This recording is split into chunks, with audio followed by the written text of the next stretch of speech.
Gold trusted gold buyers. మీరు తాకట్టు పెట్టిన బంగారాన్ని విడిపించి ఈ రోజు ఉన్న మార్కెట్ ధరకు కొనబడును. ఈ ఫోటోలో కనిపిస్తున్న వ్యక్తి ఎంత అమాయకంగా కనబడుతున్నాడో, కానీ అమాయకుడు కాదు. అసలు ఈయన స్టోరీ వింటే మాత్రం షాక్ అంటే షాక్ అవ్వాల్సిందే. చూడ్డానికి ఇట్లున్నాడా, కానీ ఈయన చిట్టా చాలా అంటే చాలా పెద్దగానే ఉంది. అండ్ దీనికి కారణం ఒకే ఒక రీజన్ అనమాట. అన్నిటికీ ఏదో సినిమా స్టోరీలో చూపెట్టినట్టు ఒకటే స్టైల్లో పోతూ ఉంటారు చూడండి, గా టైప్ ఆఫ్ మనిషి అన్నట్టు. సో ఒక్కసారి అసలు ఈ మనిషి స్టోరీ ఏంది, అసలు ఏంది కథ ఒక్కసారి చూద్దాం. గత నవంబర్లో రైల్లో ప్రయాణిస్తున్న మహిళను హత్య చేసిన కేసుల్లో అంతర్రాష్ట్ర నిందితుడు రాహుల్ అలియాస్ బోలును సికింద్రాబాద్ జీఆర్పీ పోలీసులు అరెస్ట్ చేసిండ్రు. కర్ణాటకలోని యాదగిరిలో హత్యకు గురైన రమణమ్మ మృతదేహాన్ని అప్పట్లో సికింద్రాబాద్ రైల్వే స్టేషన్లో గుర్తించిండ్రు. దర్యాప్తులో కర్ణాటకలో హత్య జరిగినట్టు తేలడంతో కేసును అక్కడికి బదిలీ చేయనున్నారు. సో ఈ కేసులో నిందితుడు తాను హతమార్చిన 2 మహిళల మృతదేహాలపై అత్యాచారానికి పాల్పడినట్టు వెల్లడించడం పోలీసులను ఉలికిపాటుకు గురి చేసింది. జీఆర్పీ ఇన్స్పెక్టర్ సాయిశ్వర్ గౌడ్ నిందితుడిని విచారించినప్పుడు చాలా విషయాలైతే వారు చెప్పిన పరిస్థితి కనిపిస్తోంది. అసలు ఏంది అని అంటే, రాహులే హర్యానాలోని రోహ్తక్ జిల్లా మోబ్రా గ్రామం ఈయనది. ఎక్కడైనా హర్యానాకు సంబంధించిన ఆయన. చిన్న వయసు నుంచే చోరీలకు పాల్పడుతూ ఉంటాడు ఇంటి నుంచి. దీంతో గెంటేసిండ్రు. సో ట్రక్ డ్రైవర్గా కొంతకాలం పనిచేసిండు. పూర్తిగా చెడ అలవాట్లు ఏమైతే ఉంటాయో అవన్నీ కూడా ఈ రాహుల్ అలియాస్ ఏమో పేరుంటే కదా బోలు.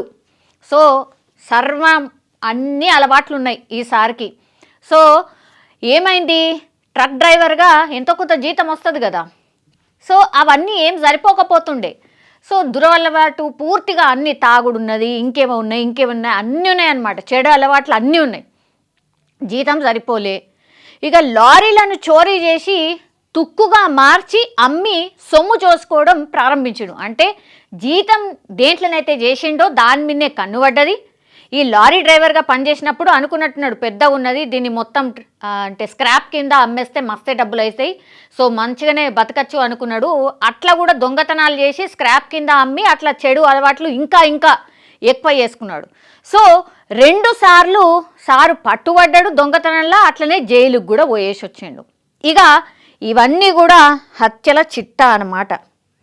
మొదటి హత్య ఎట్లా చేసిండు, అక్టోబర్ 20న పుణే కన్యాకుమారి రైల్లో వికలాంగుల కోచ్లో కూర్చుని బీడీ వెలిగించిండు. సమీపంలో ఉన్న మహిళ పొగ వస్తోందని గొడవపడ్డది. అతడి నోట్లోని బీడీ తీసి బయటకు విసిరికొట్టింది. ఆమె గొంతు నులిమి చంపేసిండు. జస్ట్ బీడీ తాగద్దు ఈడ అని కోపంతో మహిళ బీడీ అనే నోట్లో ఉన్న బీడీని తీసి బయటకి ఇసిరి కొడితే ఆమె గొంతు నులిమి చంపేసిండట. మృతదేహంపై అత్యాచారం చేసి పారిపోయిండు. ఫస్ట్ కేసు అది. ఇక 25న హుమనూర్ నుంచి మ్యాంగ్లూర్ రైల్లో బయలుదేరిండు.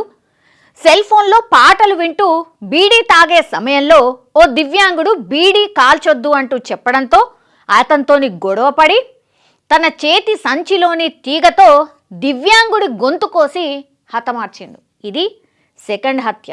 బీడీ తాగద్దు అన్నందుకే 2 హత్యలు కూడా చేసిండు. తర్వాత బాంద్రా స్టేషన్కు చేరి పట్టాల పక్కన నడిచి వెళ్తున్న యువతిని అనుసరించి చుట్టుపక్కల ఎవరు లేని సమయం చూసి అత్యాచారానికి పాల్పడ్డాడు.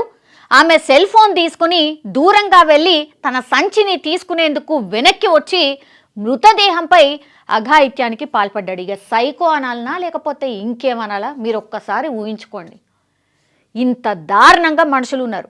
ఇక నవంబర్ 18న కటిహార్ హౌరా రైల్లో బీడీ తాగుతుండగా ఓ వృద్ధుడు అభ్యంతరం చెప్పడంతో కొట్టి చంపేసిండు.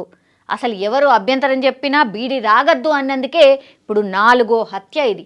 ఒక్కసారి ఊహించుకోండి వాడి మైండ్ సెట్ ఏంది, ఎంత సైకోఫెల్లోనో మీరు అర్థం చేసుకోరు. ఇక 23న బళ్ళారి రైల్వే స్టేషన్లో భద్రాచలం వెళ్లే రైల్లో ఓ కోచ్లో ఎక్కాడు.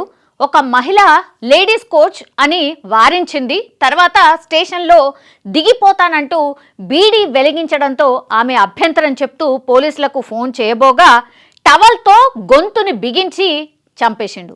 ఆమె ఫోన్ తీసుకుని యాదగిరి స్టేషన్లో దిగిపోయిండు. ఇది ఇక చెప్పుకుంటా పోతే ఈ చరిత్ర ఇవుడుంది. ఎట్లా అంటే గిన్ని హత్యలు చేసిండు. అన్నిటికీ కారణం మీరు చూస్తే బీడీ వెలిగించినందుకు, బీడీ తాగద్దు అన్నందుకు, కేవలం అదే ఒకే ఒక్క రీజన్ కోసం ఇట్లా సైకో లెక్క ఇంతమందిని చంపేసిన పరిస్థితి. అది కూడా ఎక్కువ మటుకి మీరు చూడండి, ఐదర్ రైల్వే స్టేషన్ లేకపోతే రైల్వే కోచ్లలోనే మొత్తం ఈ అఘాయిత్యాలన్నీ చేసిండు. ఇంత జల్సా అసలు ఏమేమి అలవాట్లు చేసుకున్నాడో ఏందో తెలియదు, కానీ అసలు మైండే పనిచేస్తలేదు అనుకుందామంటే అట్లా కాదు. మళ్ళీ 2 మహిళల్ని చంపుతాడు, వాళ్ళ మీద అత్యాచారం కూడా చేస్తాడు. అంటే చనిపోయిన మహిళల మీద కూడా అత్యాచారం చేసిండంటే ఇక మనిషి అంటారా? మనిషి గానే కాదు ఇక. సో ఎట్లా పట్టుబడ్డాడు మరి? గిన్ని హత్యలు చేసిండు కదా, ఎట్లా పట్టుబడ్డాడు అంటే, అనంతరం మరో రైల్లో ముంబైకి వచ్చి కచ్ ఎక్స్ప్రెస్ ఎక్కాడు. అదే రోజు రాత్రి వాపి స్టేషన్లో పోలీసులు నిందితుడిని తనిఖీ చేశారు. బాంద్రా వద్ద అత్యాచారానికి గురైన యువతి సెల్ ఫోన్, ఆమె ఫోటోలు ఉండడంతో ప్రశ్నించగా నేరాల చిట్టా బయటపడింది. ఈ కేసులో అక్కడి పోలీసులు రిమాండ్కు తరలించారు. కర్ణాటక యాదగిరి సమీపంలో హత్యకు గురైన రమణమ్మ మృతదేహం సికింద్రాబాద్ స్టేషన్లో గుర్తించడంతో ఇక్కడి పోలీసులు దర్యాప్తు చేపట్టారు. నిందితుడిని హౌరా పోలీసులు అరెస్ట్ చేసినట్టు తెలిసి ట్రాన్సిట్ వారెంట్ జనవరి 30న తీసుకొచ్చి విచారించిండ్రు. సో మొత్తం స్టేషన్లలోనే ఇట్లా హత్యలు చేసుకుంటూ పోయిండు. 2 మహిళలు ఉన్నారు, తర్వాత 2 పురుషులు కూడా ఉన్న పరిస్థితి. జస్ట్ ఏంటంటే నువ్వు ఈడ బీడీ తాగద్దు, బీడీ అసలు వెలిగించొద్దు అన్నందుకే ఆ కోపంతోనే వీళ్ళందరినీ కూడా వరుసబెట్టి హత్య చేసిండు. ఆ తర్వాత ఈ మహిళలకు సంబంధించిన సెల్ ఫోన్లు కూడా చోరీ చేసిండు కదా, దానికి సంబంధించి పోలీస్ స్టేషన్లో చెక్ చేస్తే ఈ సార్ దగ్గర ఎవరినైతే మహిళను చంపిండో ఆమె సెల్ ఫోన్ కావచ్చు, ఆమె ఫోటోలు ఎవ్రీథింగ్ ఆమె ఇతని దగ్గర పట్టుబడ్డంతో అసలు డొంక కదిలింది. సో అట్లా దొరికిండు. లేదంటే ఆ ఫోటోలు కానీ లేకున్నా, లేకపోతే ఆ ఫోన్ కానీ లేకున్నా సరే అసలు ఇంకా కూడా ఎన్ని హత్యలు చేస్తుండేనో, ఇంకా ఎంత భయంకరమైన పరిస్థితుల్లో ఇంకెంతమంది ప్రాణాలు కోల్పోందనో ఇక లెక్క కూడా లేదన్నట్టు. సో ఇట్లాంటి సైకోలు కూడా ఉంటారు. సో ఎవరికన్నా చెప్పే ముందు నిజంగానే ఆ మనిషి ఎసుంటోడు ఎట్లున్నాడు ఏంది అని చూసి జర చెప్పే ప్రయత్నం చేయండి. ఇగో ఇట్లాంటి సైకోలు కూడా తిరుగుతుంటారు కాబట్టి అమాయకంగా పిచ్చోన్ లెక్క కనబడుతున్నారు కదా అని మనం ఏదో చెప్పబోతే ఇగో ఇట్లా హత్యలు కూడా చేస్తూ ఉంటారు. సో నిజంగా అప్రమత్తంగా ఉండాల్సిన అవసరం అయితే ఈ కేస్ స్టడీ ద్వారా మనకు తెలుస్తోంది.